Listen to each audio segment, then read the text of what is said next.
program, English language conventions, verb tense, irregular past tense, ACT Foundations, question 7, Me Medicine, Antidote Your Ignorance.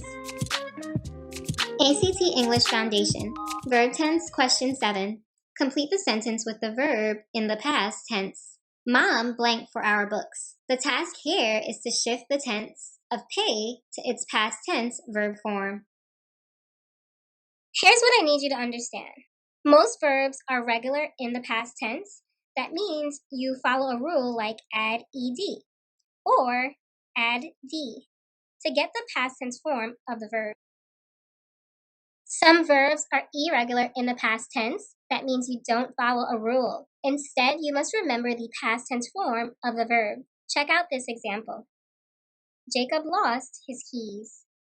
Lost is the irregular past tense form of the verb lose. This is a correct shift, and the overall sentence is formatted correctly.